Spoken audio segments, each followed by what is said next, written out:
This is the EVP Podcast. Welcome to an episode of the EVP Podcast. I'm Beaker. I'm Ghosty. And I'm DVO. And we had comments. People are engaging us on social media because we're posting more. Yes, they are. Thanks, everybody. Yes. And if you guys don't know, we post every episode on YouTube. You can find us there as well. In fact, we have a comment from that last episode of Dyatlov Pass. In fact, it was Randy who actually mentioned a theory. I don't know if it was his theory or a theory he had heard, but he said it was a stampede of reindeer as the Mansi heard them nearby. Maybe high winds spooked them and they ran over the tent, causing the skull fractures and etc. So good theory, but it does kind of go back to the idea of there's no hoof prints. We also did say possibly like a bull moose also. Reindeer or bull moose attack. Yes. But yeah, there's no footprints. Yeah. But the thing is, hoof prints. There's no hoof prints. No hoof prints. But I'm going to go back to the KGB because I told you snowshoes, they don't leave trail. Yeah, Because when you walk, have you been snowshoeing? No, I didn't. I've never snapped some tennis rackets on the bottom of my feet. Well, I have, and let me tell you, it's fun. I have some in my garage. Not fat. But yeah, when you're snowshoeing, you it doesn't matter how deep the snow is. You're walking on the very top. That's and cool. So it's easy for the wind to blow over any tracks that you might have had. That's true because you wouldn't sink down if you're walking on top. The wind would just blow the more snow right over the top. So we're back to the KGB. Definitely KGB. Like that guy on Facebook that we started trolling. I think Yeti roared, spooked them, and they ran out single file. Truth is, without shoes. Without shoes. we don't know for sure what happened. I don't think anyone will ever actually know what happened. Except the KGB. I mean, there was except the KGB. There was the article that was shared with us where the headline says that it was an avalanche, but in that exact same article it says it's the most plausible of explanations, but it still remains a mystery, and there is no way to know for sure what happened. Yep. So thanks for everyone that engaged with us on social media. We appreciate it. Good theories. Good theories. But it's not It's not Yeti. I think we're all split here. I'm pretty sure it's Yeti or UFOs, and Ghosty says it's KGB. So it was a alien Yeti working for the KGB. Problem solved. We got it. We got it. It's a wrap. It's a wrap. Yep, done. We're done with that episode. Moving on to the next. For those of you watching on YouTube, you can kind of see what I've hidden. I do have my product placement. That was another comment we got on Instagram. Someone mentioned the product placement. But I have my copy of the Travis Walton. Holy hell. Wilson. Travis Walton. And his true story of what happened to him. Same thing that happened in the Dyatlov Pass. Yeah. Alien Yeti. Alien Yeti. On snowshoes. On snowshoes working for KGB. Problem solved. Episode over. Probably Betty and Barney Hill. We can probably tie it all together. We can, because Travis Walton actually met Betty Hill. I heard that in a podcast with Joe Rogan. So if you haven't already, go on Apple Podcasts, Spotify, YouTube, whatever. Subscribe. Get us more listeners. We need that haunted yacht. Yes. We're getting so close, too. We're very close to our haunted yacht. We're only how much do they cost? Maybe let's say 300,000. So we're about 300,000. Yeah, we're 300,000 away. 300,000 million listens away.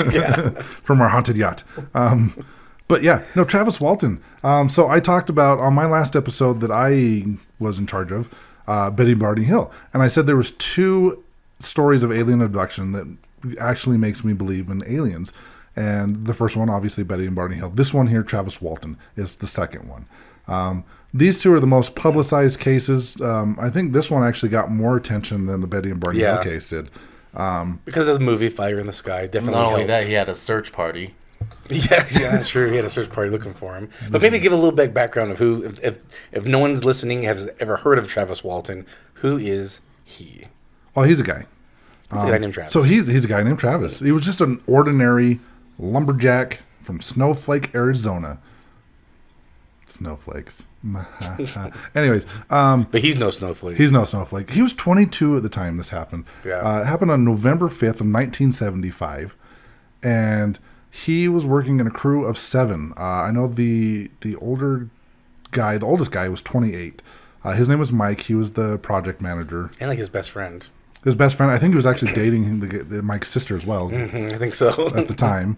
Oh my gosh. I have all the people's names here on this one. So you had Travis Walton. And then we have Yuri and Yuri and Yuri. We had the Uris. So you had Mike Rogers. And I'm just, you know what, I'm going to, this is from TravisWalton.com. Okay. I'm just going to read these little quotes real quick as I introduce the characters of this story. These are quotes that these gentlemen said? These are quotes from these gentlemen. Okay. No, these are from what I said, and they're just repeating it. So, first off, we have Travis Walton. He said, if I had to do it all over again, I wouldn't have gotten out of the truck. We'll talk about that. Okay, Mike Rogers, the contract manager. And his best friend. Besties. In 1975, he said, I've been working these woods for over 10 years, and this is the damnedest thing that has ever happened to me. In 1995, he said, I've been working these woods for over 30 years, and this still is the damnedest thing that's ever happened to me. That's a good quote. Next, we have Alan Dallas.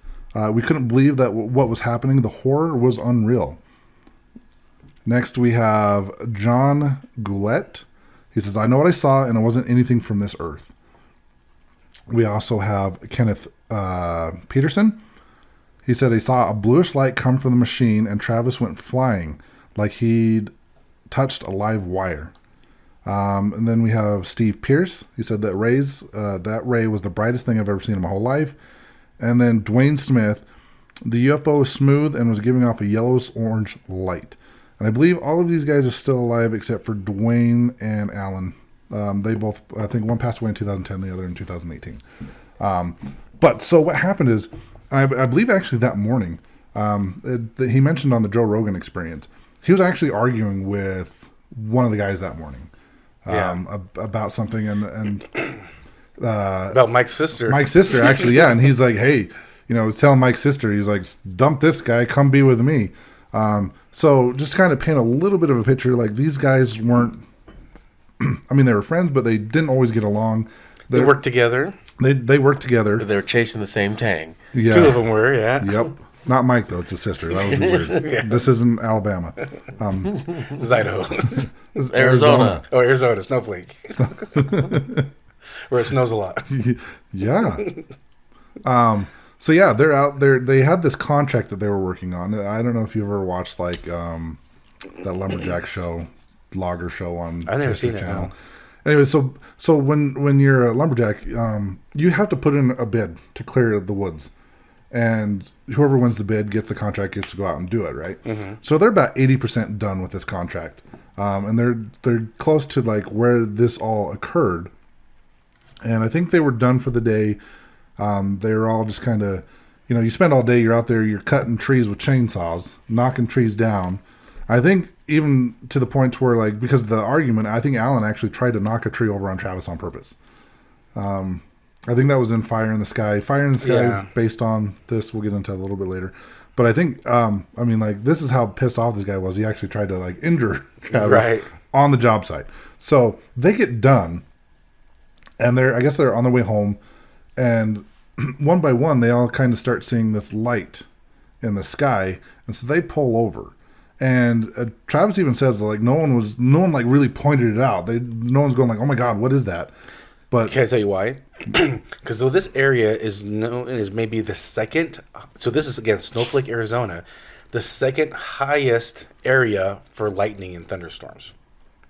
So trees getting hit by lightning and causing fires were very commonplace. And in fact, them as loggers, they sometimes were also called to put out these fires caused by lightning in the trees. So they saw this light and they just were thinking, another fire. We probably got to go put this fire out. So Then they found out this fire was in the it was sky. in the sky. Fire. Is that makes sense. That's amazing. I've done Mine research. just got blown. Mind blown. So they eventually pull over, and Travis is the only one that gets out.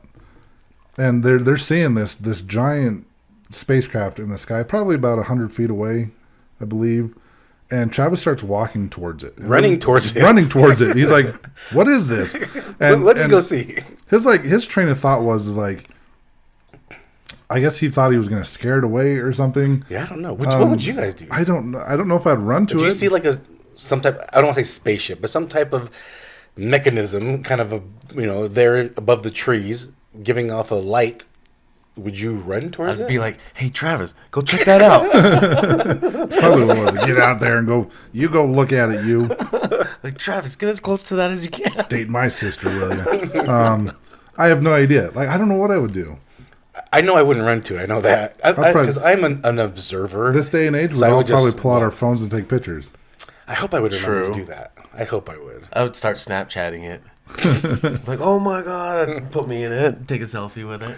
What's Snapchat? The thing that kids use before TikTok. Okay. I'm a toddler. So he's looking at this thing, and it's got this yellowish glow to it, and it's got this like low, like buzzing, like noise that's coming from it, and then the noise starts to get louder, and it kind of moves. And Travis is at this point thinking it's like maybe it's going to take off, but it didn't. So, and he's just like, as soon as he saw it moved, he gets like scared and ducks for cover behind a bush. Mm-hmm. And all the guys are yelling at him like, "Get back to the truck! Get back to the truck!" And then I guess Travis didn't actually see this, but several of the guys in the truck saw. One guy described it as it looked like lightning. One guy described it as like a blue ray of light. And it came down and basically hit Travis. And it threw him, they said, like 20 feet or so. And it knocked him unconscious. And I guess this really freaked out the other guys in the truck that they took off and left him. They said it looked Yeah. like he didn't have any bones in his body. So in the movie, it looked like he's got tossed a few feet and landed on this, on the ground. But in actuality, it threw him against this rock, and he fell after he hit the rock. The guys said it looked like He was a sack of turned to- potatoes. like a sack of potatoes. Like he had no bones. Like he just looked. They thought he was dead. Basically, he hit the rock and he just crumpled down to the ground, and they thought he is for sure dead. So that's when they wanted to take off Yeah, they ran to the truck. to the truck. And I believe they drove down this is on a dirt road out in the middle of the woods. They drove for a little bit, and then I can't remember which one. It might have been Mike finally stopped because I think he was in the driving the truck. And he's Yeah, like, he You know was. what? Turned around and He's went like, we back, got to. right? I think John as well. They're like, we got to go back and get Travis. We can't just leave him out there. No, in the movie they kind of portrayed it that way, and he said, "Hey, wait for me here." In reality, Mike told them that, like, "Hey, just wait here. We'll go back look for him." And all 6 of the guys went back. They all went back to look for him. So all 6 of them went in the truck to go back to look for Travis. But the movie portrayed it like only Mike and another person went back. But no, all 6 of them I went haven't back. seen the movie. I'm going off of. So we watched the shock docs, the alien abduction about Betty Barney Hill. They also did one on Travis Walton. These movies or documentaries actually just came out last month in the middle of February. So and it was funny because I was watching part of this this documentary that I own. That's actually, you can kind of see here in the YouTube video. Personally autographed by Travis Walton. Yes, it says, "Tim, great to meet you," and SLC Travis Walton. But yeah, there was the one guy, John, or I think it was John. He's the youngest guy. He was he lied at the time. He was only 17. I think he had to be 18 to get on the job site, so he lied to him about his age. But I think he was the one that in the documentaries was saying, and it was interesting watching the different documentaries and how the stories from these guys are exactly the same. Like there is no changing. So many years later too. I mean, at this point, we're looking almost 50 years. Yeah. From this incident, or 20 or 45 years, something like that. Yeah, a little over 45. But yeah, they all went back to look for him. They searched, they looked around, they could not find him. So they went and got the local sheriff there of Navajo County, and they go back with the sheriff and they continue the search, and they're not finding anything. They can't find Travis's body, and it's kind of dark at this point. It's late at night. Can I tell you something about the sheriff? Yes. I can't remember if it was a day or two or a week before this incident, but the sheriff also reported seeing something in the sky. Like a week, maybe a couple days to a week before this incident. Well, and I know in his interview with Joe Rogan, he was saying his brother Dwayne, I believe, had also seen something about 10 miles away earlier that year as well. Yeah. Mm-hmm. I think it was a couple weeks earlier, actually. Yeah. And the thing is he's also mentioned that there was there was hunters and fishermen at a nearby lake that also reported seeing something in the sky that night. So they go back and look. Like I said, it's dark. They're not finding anything, so they call off the search for that night. And then they go home, and I guess they actually, I think it was the next day, they get back together. There's more deputies from the sheriff's office there, and they actually interviewed each of the guys individually, and the guys all said the same story. Right. But they go out there. They've got dogs. They're out there searching. They're looking for Travis, and they're not finding him.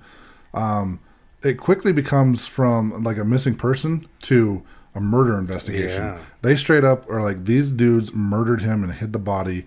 They also thought that maybe they were drinking or doing drugs. And one of the guys, can't remember which one it was saying that basically that's just not possible. For doing the job that they were doing, it's extremely difficult to be drunk or high and using a chainsaw cutting trees down. Good point. Right. So, but that's what they were suspected. They searched the car for alcohol and drugs, and also if this is your job, and this is Mike's business, and he's trying to outbid people for this lumber work. You don't want to get a reputation of having guys getting drunk or high on the job sites. All right, it's not going to go good for your business. No, it's going to put you out of business. You're not going to get any bids. Right.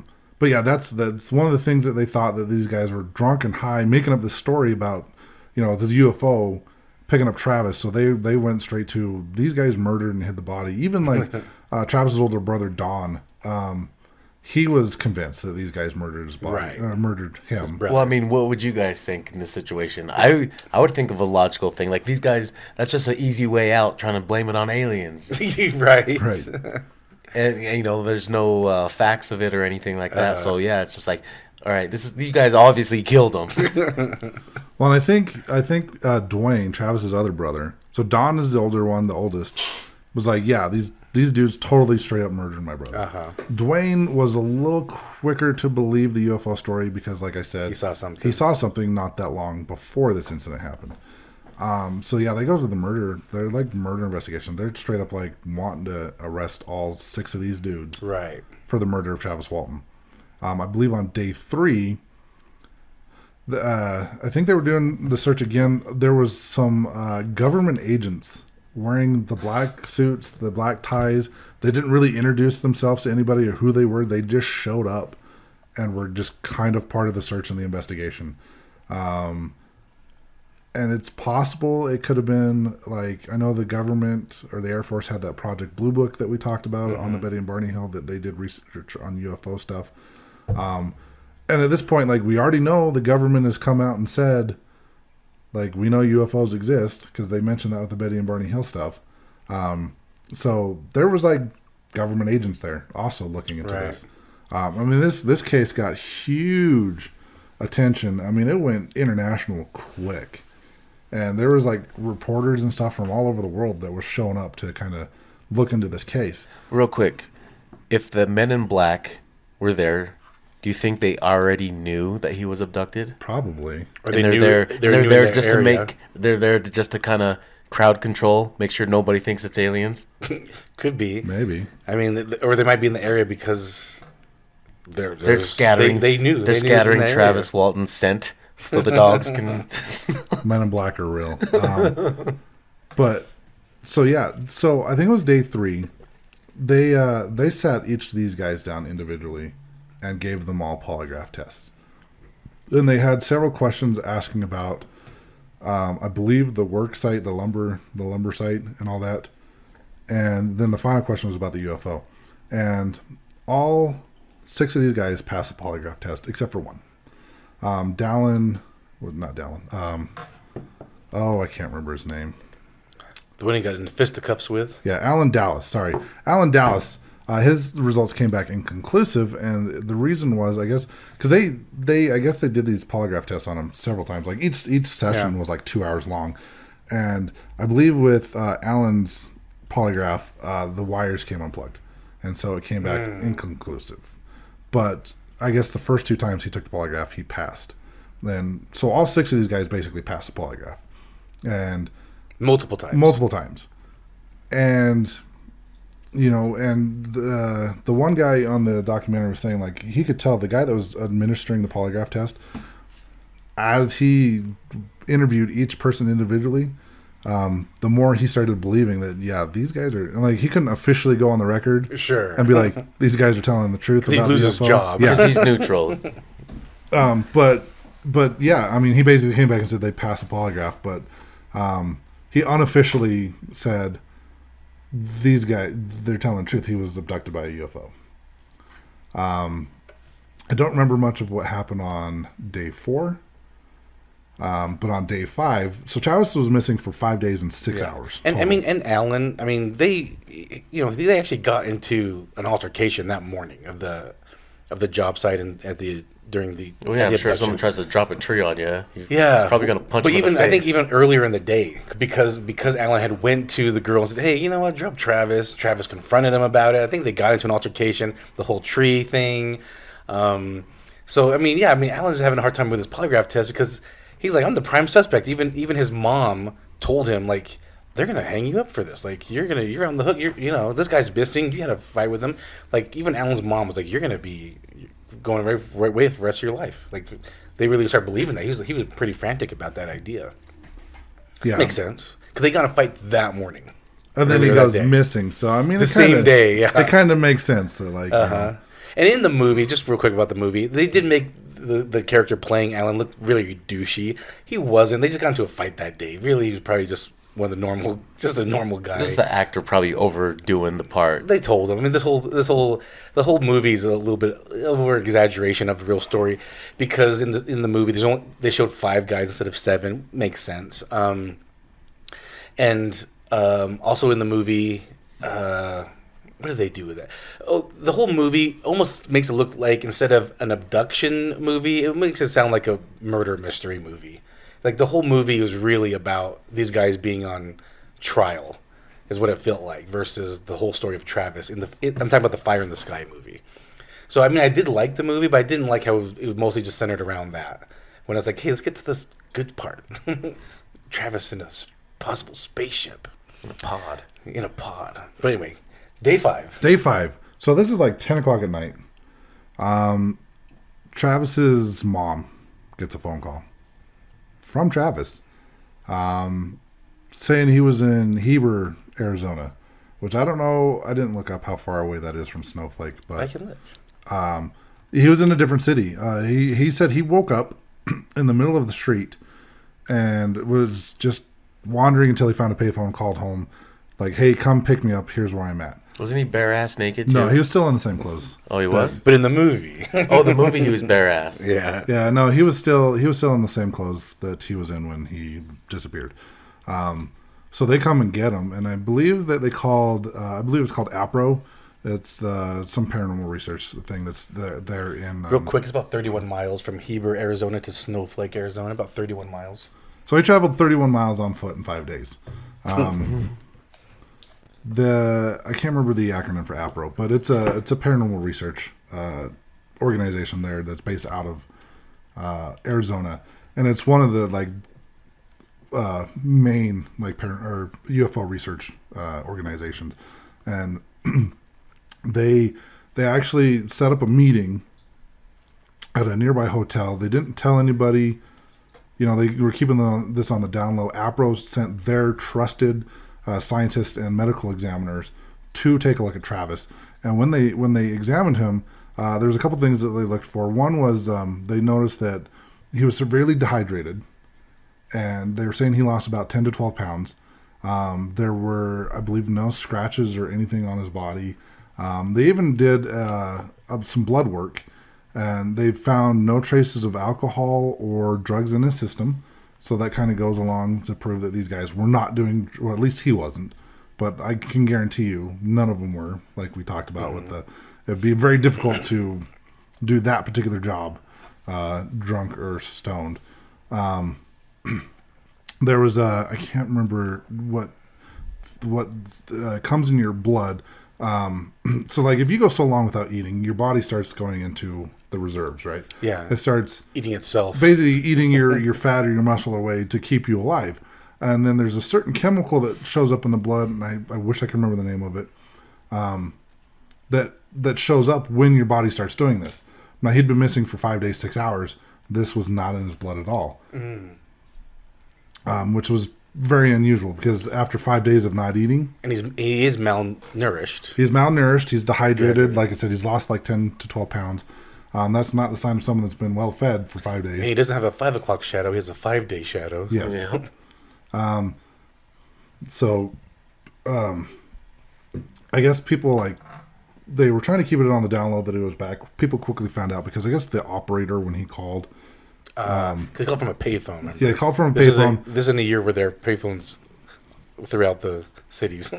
You still had the operators with a switchboard that patches you through. Well, she listened in on the conversation. Oh, okay. And I wonder how many people would do that. How many of the operators would just listen to all of them? I don't know. She recognized the name, so she kind of spread the word that, hey, Travis is back. And it's a small town. It's a small town. Not very big. It's a small little Mormon town, actually. Yeah. In Arizona. So people quickly got the word, and there was people swarming their house and trying to get interviews and stuff. I think Travis finally gave an interview. But I know at one point they kind of did the same thing that they did with the hills. Yeah, it is kind of rural. I'm just kind of like a snowflake. It is pretty rural. Even today, it looks pretty rural. I might be skipping stuff here or jumping around, but they did have someone come in and they did do the hypnosis stuff they did with Betty and Barney Hill. It wasn't the same doctor; it was a different guy, but they did the same thing, and they were trying to because he didn't remember anything from when he saw the ship in the sky to when he woke up in the middle of the street 5 days later. To him, this was just a couple minutes. Yeah, he thought it was just the same day. He thought, he still thought it was the same day. Until his brother Dwayne said, "Feel your face, man. You have a beard." Yeah, pointed out the fact that he had a 5 days or a week's worth of growth on his face. Yeah. And then he was just kind of in shock, and at this point, because, like I said, he thought it was only just a matter of minutes. Right. So they do this hypnosis session, and that's when they start getting the details of what happened. What do you think about this hypnosis session? Whether it's something like this or any at all, do you believe in hypnosis? So, if you were conscious during the situation, Uh-huh. I believe that you do record these memories. So, I think hypnosis does work to unlock these memories. Okay. What about you, Beaker? Yes. Do you think either of you could be hypnotized, or have you been hypnotized? Yes. I've tried and it didn't work. I don't think it would work on me. Twice, 2 or 3 times. You tried and it didn't work? Yeah, you know when they have those public, Yeah. will hypnotize you, comedians or whatever. Yeah, I've tried it on two or three different occasions and it didn't work for me. Just go sit down. Yeah, they're You're too strong-minded. We need you off the stage. You're not going to work. And the Beaker is not so strong-minded, I guess. Tell us about it. Just kidding. So no, you been hypnotized? this was a private setting. It was just me and the person. So I actually did a thing called quantum hypnosis healing technique. Okay. Where for me this was like an 8-hour session with the practitioner. Oh, geez. It could have been shorter. I don't like to do homework. But you're supposed to come up with a list of questions you want to ask yourself. And so we spent a good portion of time coming up with the questions and figuring out what we want to accomplish during my hypnosis session.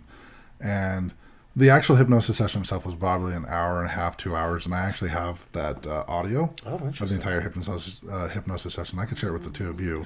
So you went out, and then you just kind of woke up. Is that what happened? It felt like you just were out for a second? No. So I actually, for me, it felt more like 10, 15 minutes, but it was close to 2 hours. And the weird thing is she says not everybody does this. Some people Fart while they're sleeping. Yeah. Some people don't remember anything that happens during the hypnosis session. I remember stuff as it was happening. Okay. So, and it's weird because if you listen to the recording, the voice, it's mine, but not how I normally talk. Obviously I'm asleep, so I'm kind of quieter voice. But it was some of the stuff I said was very interesting. And I said, I can share that with you guys. I'm not going to share that because there's a lot of private stuff in that. Yeah, interesting. But yeah, it's said it only felt like 15, 20 minutes tops, and it was actually closer to 2 hours. Got it. That I was under, and she was just asking questions, and my subconscious higher self was responding. So I believe that, to answer your question with this, the hypnosis with the, like in the Betty Barney Hill case, for example, and in Travis Walton's case here, I believe it can help you access subconscious memories. Yeah, I do too. I just don't think I could be hypnotized, but I do think it's a tool that could be utilized. I mean, I think I can be hypnotized in a way to unlock like memories like that, but not in a comedy hypnosis show monkey dance type of. No, those shows you see on TV, I'm kind of skeptical about. Yeah, me too, and that's why I had to try it. And I'm like, yes, I'll volunteer as tribute, and no, it didn't work. Yeah, give this bullshit. Yep. Go sit down. Sounds like a lot of bullshit up here. I'll make my way off the stage. I'll see myself out. Drop mic. All right, so Travis did the hypnosis. So what he remembers first is waking up, and he sees these three, he says they're about 5 foot tall beings. I said their skin was white. Yeah. But basically the way he described them is the Greys.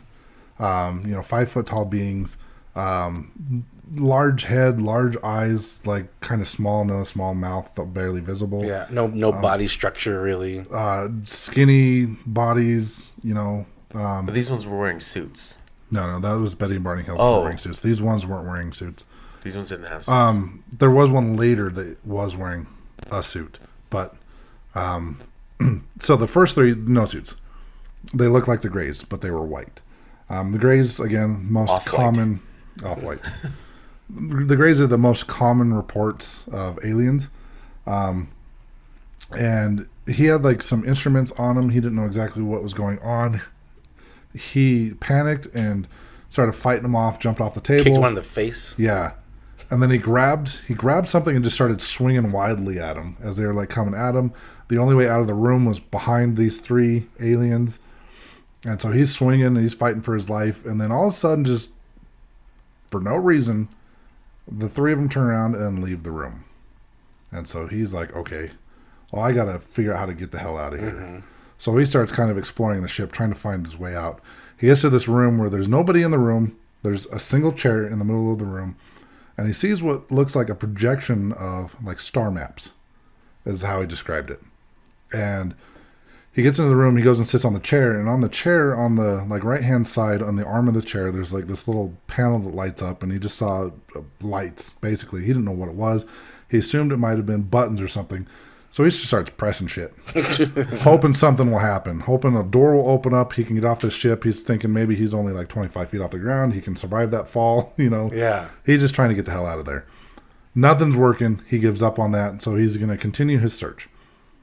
He turns around and there is now a man that's about 6'2" in what looked like a kind of like an astronaut suit. Yeah, like a fishbowl helmet looking thing. And, he's like going up to, it looked like a person. It looked like a regular man. He goes up to him and he's like asking for help. What's going on? What are we doing here? And no response from this guy dude. Never talks. No response at all. And Travis is drilling him with questions. No response. So I believe he walks him back into that same room, or I don't know if it was a different room. He walks him into a room. He thinks he went to another ship. It's possible. Travis thinks that we actually went to another spaceship. Just the way, I don't know how, I can't remember what he said. But it's just like a feeling he got, or he just kind of felt like they went to another spaceship. So they get into this other room, and there's, I believe, 2 or 3 other people, but none of them are talking. They all look human. So this is... one's kind of good looking, he says. Yes. In the documentary, she was kind of hot. So this is where, to me, I actually believe what he's saying. Because I've mentioned before in other shows, the type of aliens that I believe exist are the Nordics. Oh, how? And these are the type of aliens that he saw. The Nordics are basically, they look like people. They're designed to look like people. So they can fit in and observe us up close without like really interfering or whatever. And they look Scandinavian. Mm-hmm. So all 3 of these people looked Scandinavian. He said one of them had like the blue eyes and kind of like brown, like blonde hair. I believe the lady was like shoulder length blonde hair as well. So the Nordics usually are Scandinavian in appearance, and they're designed to fit in and look like us so they can observe us up close. Now in the movie, they made it look like the aliens were dragging him around, so that didn't happen. No, they just It was let him actually into the these room. guys that look, and so now Travis thinks that these people are actually the aliens, or they're portraying to look something familiar to him to make him more at ease. Because again, he was freaking out, trying to hit him with an object, and so he thinks that they brought these people there to kind of put him more at ease, to feel more comfortable at that stage. But who knows? They could be Nordics, like you're saying. I thought he said that they kind of forced him on the table, or I don't know if he got up willingly. He got on the table. They put him on the table. And then he remembers seeing this like plastic like mask thing that almost looks kind of like an oxygen mask would look today. They put that over his nose and mouth, and that's the last thing he remembers before waking up in the middle of the street. Mm-hmm. And that's our story, folks. No, so he also was interviewed by the deputies and told the same story that these guys told about the craft and all that. Uh-huh. They gave him polygraph tests, and he passed the polygraphs as well. And he's done several interviews over the years, and his story has never changed. It has been the same. Let's say this is a hoax. So 5 days later, he's found, and he's malnourished, dehydrated. Would this be a smart joke to pull? Or you basically put yourself... You're really selling that. Yeah, because you really want to... You're really like, hey, I'm going to put myself at the verge of death here for this hoax. Because I know it will make us filthy rich. You know, it's just... Oh, and that was one of the things that people thought that they were doing this for money. Another explanation from skeptics was that Mike was trying to get out of his contract by making this elaborate story as to why they couldn't finish, because they were getting close to their deadline on their contract with this job, and it got to the point where he couldn't get his crew to go back out there at all. They had a different crew had to go in and finish the job.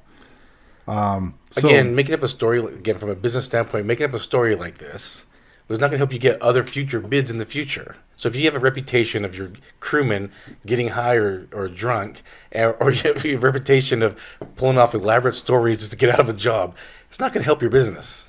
Just saying. No. This is a bunch of gossip in town. Yeah. I bet you anything, he's just trying to get out of his contract. That's exactly how they sound like in Snowflake. That's just my snowflake accent.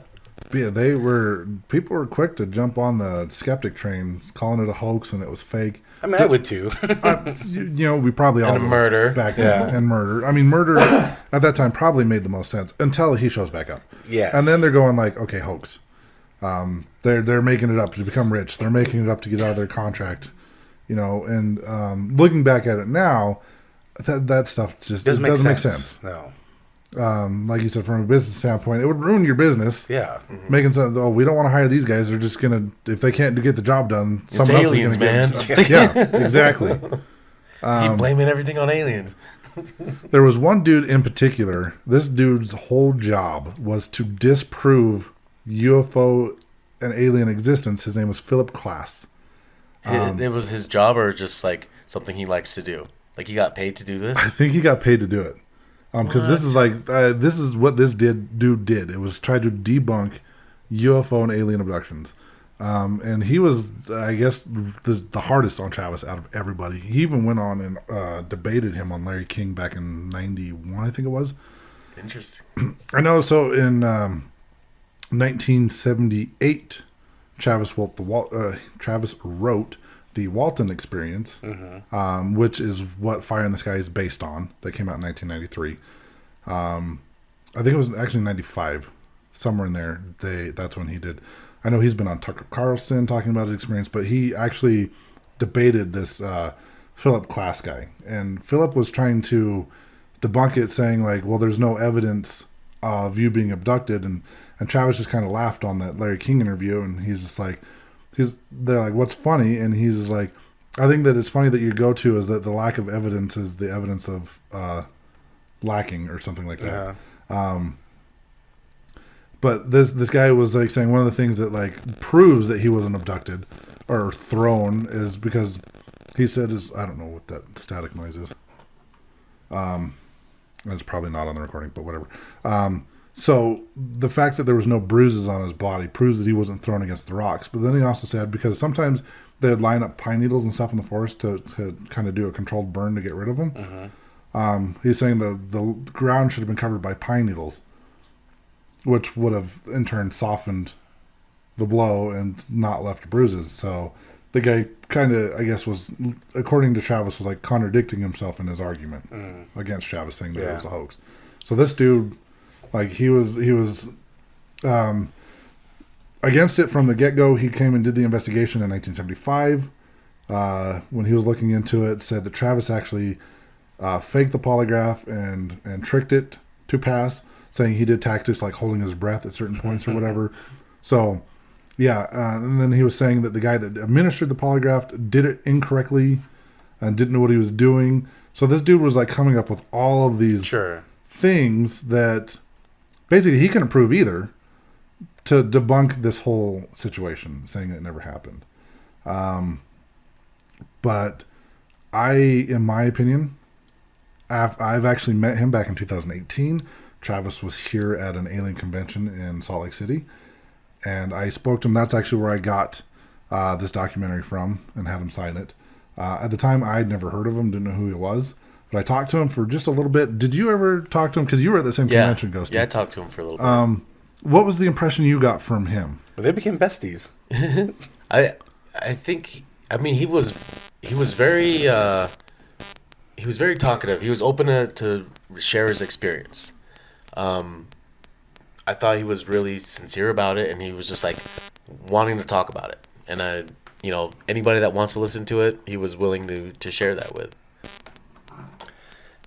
So, and I don't know if you guys heard about when I was listening to the episode he did with Joe Rogan, he actually had mentioned that he has had quite a few experiences with UFOs. He just never talks about them because a lot of times he's alone, and he's like, well, I mean, I'm alone. I can't really, no one can be there to vouch for me, so I don't really talk about these things. But on Joe Rogan's podcast, he actually gave 2 stories. I don't know if you guys heard those stories or not. No. But there was a story where he and his son and his girlfriend, Travis's girlfriend, and Travis's son, the 3 of them were going, they were going somewhere, and they were in the car, and they look up and they see like this spaceship above the car, like on the kind of like the same path they're going. And so they're driving, and Travis points out, like, you see that? And his son's like, yeah, I see it.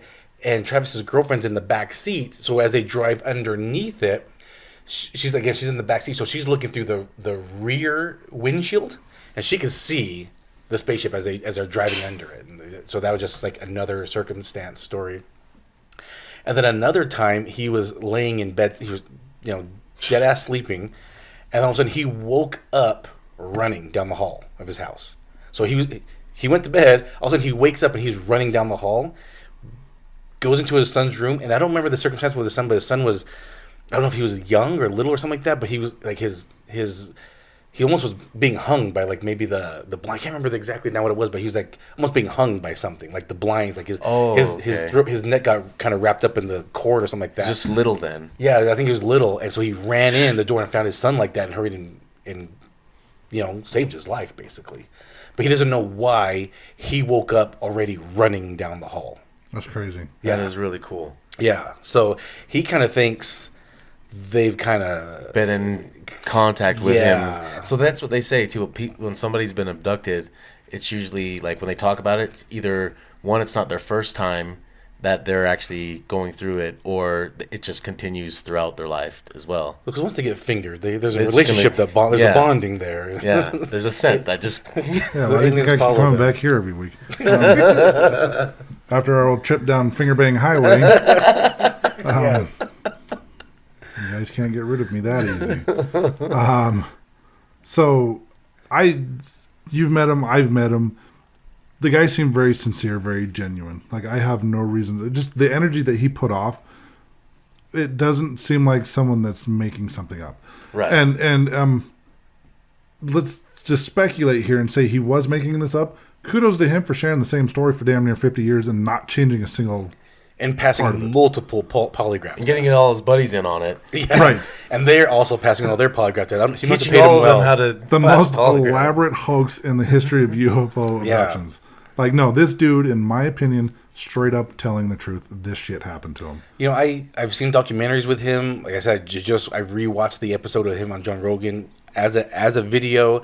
Like, just watching his mannerisms, watching how he talks, how he carries himself. I just don't see him. He's not an extravagant person. He's very reserved. He's very reserved. Like, he's from a rural town, a religious town, and he's just very calm and just tells a story. I don't see him being someone that would make up a story this elaborate and this long of a hoax. And it's interesting because I was watching my documentary. This one is the version of it is also on Amazon Prime for free with ads. Of the documentary that I own here, I was watching them side by side, and it's a little different on how they put the documentary together in order, but it's pretty much the same documentary. They do mention Ben Hansen actually went back to the site with him in 2015 or 14, I believe. This documentary came out in 2015. The back of mine says updated copy from 2018. But the shock docs, the alien abductions on Discovery Plus, if you have that, if not, you can get a week's subscription for free. Just remember to cancel it when you're done. Otherwise, you end up with 2 subscriptions like Ghosty and I have. Which I'm kind of glad because I wouldn't have been able to watch this documentary. But when they were at the site, when Ben Hansen was there with them, and they revealed this in the shock docs on Discovery Plus, they noticed something about the trees, and you can tell the age of a tree by the rings. So they were able to determine that some of these trees were actually there at the time of the abduction. Oh, one thing I forgot to mention: while they were investigating, looking for Travis's body, they had a Geiger counter. Oh, it was radioactive. There was a lot of radiation. Oh, yeah. So that's very important to what I'm about to say next. They noticed that like on a normal tree, and they looked at trees farther out too. And on a normal tree, the rings are like concentric, and they're the same size all the way around in a circle. So if you don't know, this should be elementary, but every year that a tree is aged, it forms a ring. And the new ring is going to be the same distance from the previous ring. Yeah. On all sides, the whole circle. So they noticed on a lot of the trees, on one particular side, the ring was bigger. Like it had grown faster. In the last 15 years or something like that. Than the other side of the tree, right? Yeah. And they started looking and they noticed something that all of this extra growth on the rings of trees were all pointing at the same direction. So they actually went in like a circle and looked at all these trees. So it wasn't always like the north side of the tree was growing faster. It was all pointing right to where the ship had been seen. Mm-hmm. And so Ben actually did some research and compared it to trees that grow in Chernobyl. And Chernobyl with radiation and coming from that certain spot. Right. Okay. And so he was actually able to compare. Good thing he did that when he did. And he was actually able to compare the tragedy at Chernobyl and the growth of trees there and the rings on the trees there to the rings of on the trees in Arizona, and found a lot of similarities on how the trees grew a lot faster with the radiation in Chernobyl, and it kind of coincides with the trees there in Arizona, how the sides of the trees that were facing the spaceship grew faster because they were exposed to that radiation. And in fact, one of the gentlemen that was with Travis, his arm was out the window, putting his arm out the window. Now he's got a Popeye arm. No, he's got skin cancer on that arm. Oh, yeah, he's got skin cancer. So if this was a hoax, how much effort would you have to be put into making these trees grow more on one side towards the center of this clearing, with radiation? Like, you know how much time and effort would go into doing this with these trees? Like, it's damn near impossible. And going back to the trees, I mentioned earlier, this is the second highest lightning area now in the world. the number one is the Amazons, which is above water, right? Well, I just mentioned Snowflake, Arizona is very rural and it's a desert. So why there's so much lightning in this area, they still don't know. But there's a material or crystal that is created when lightning strikes a tree. There's some type of material that comes from that. I can't remember the name. And you can see, for example, if like lightning strikes like wet sand and it forms like almost like a tree coming out of the ground. Like it just makes a creation. But same with trees, when it hits a tree, it starts it on fire, obviously. But also there's a material that gets created from that. So one of the theories could be that alien life form is interested in this material that's maybe found in this area or easily found because there's so much lightning in this area. Oh, they also did soil samples that they sent into an independent lab tester.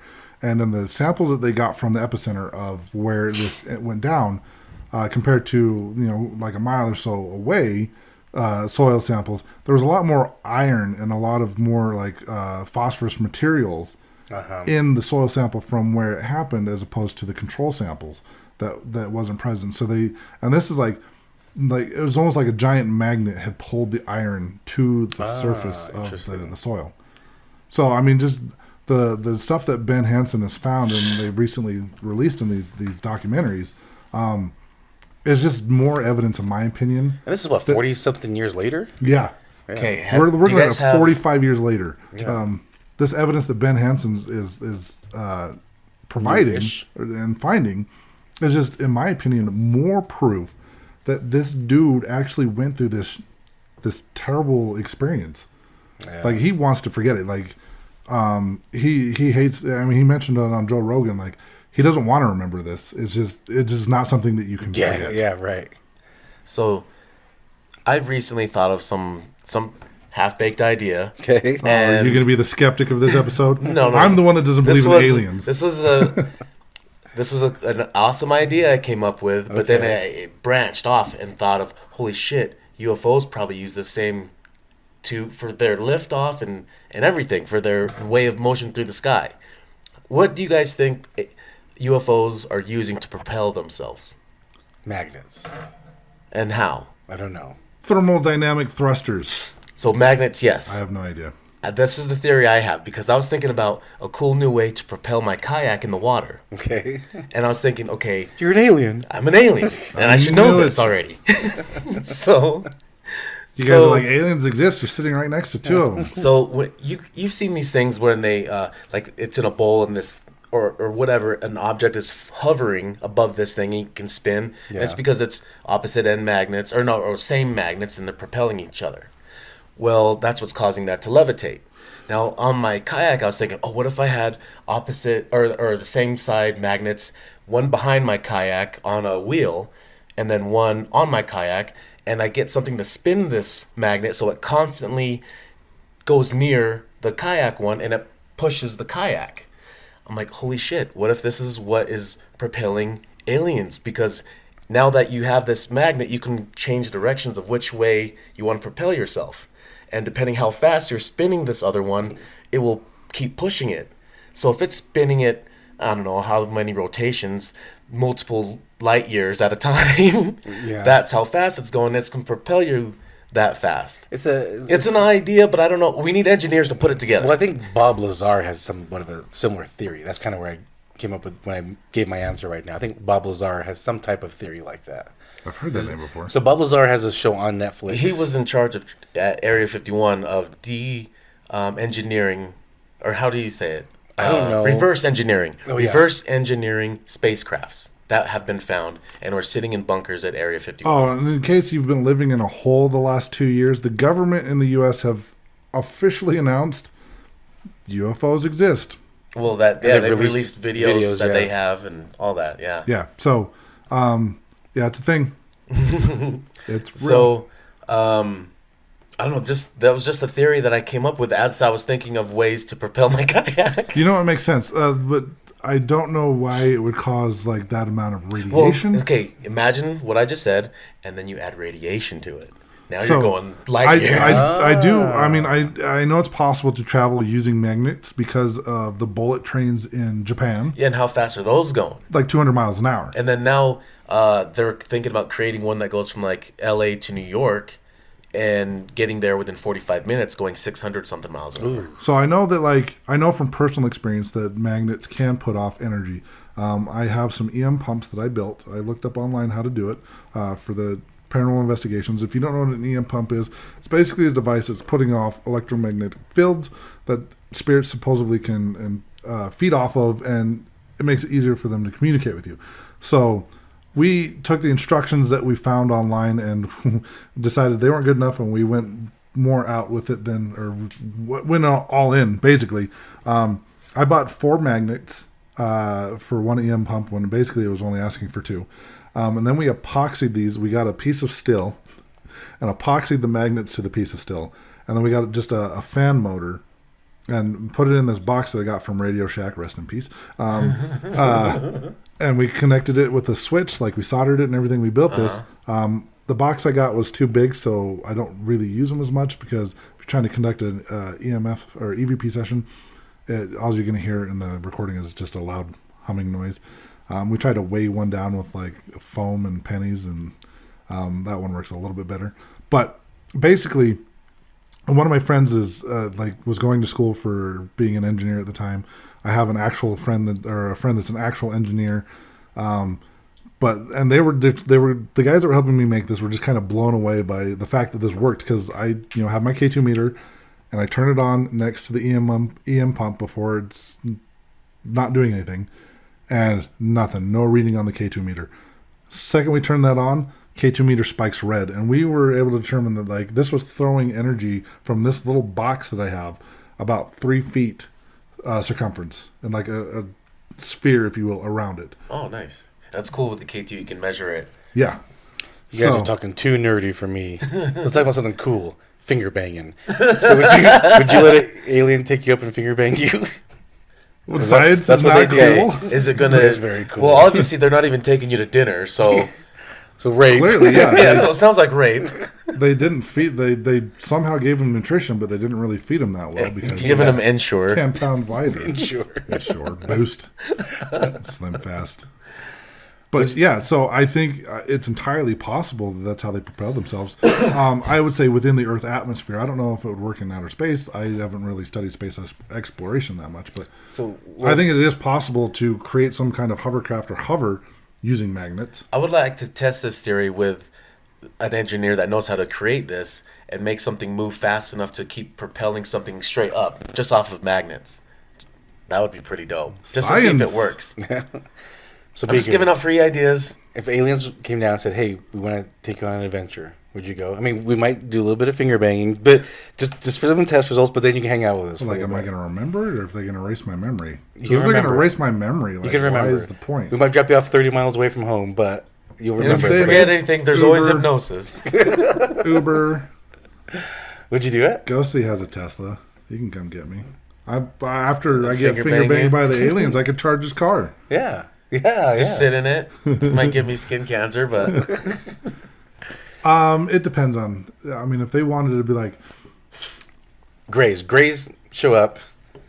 they You want wake me to. up, they're at the foot of your bed. I have to sign a non-disclosure statement. They're going to show me the secrets of the universe. Hell yes, I would go. Okay. I've You always seen trust these them? movies. I've seen You these trust them movies to bring you back? No. They'll probably kill me, but I don't care because I got to see cool stuff before I died. So no, I've in the past. This is why I used to not believe in aliens, and it's such a stupid reason. You'd watch all these shows about alien abductions, even like when The Fourth Kind came out. Stupid movie, by the way. Not real, not based on actual events. They say it is. the one in Alaska, Yeah. you don't like that one? So when it first came out, one of the guys I worked with was just so like, oh my god, this is based on a real story, and they have actual events that happened. I'm like, because they show in the movie like side by side the quote unquote police video, and then they have the actors. Like it was Mila Jovanovic, whatever the fuck her name is. Yeah. Resident Evil. Yeah, Resident Evil. So they have it side by side showing the actual, like dashboard cam of the cop car or like actual evidence.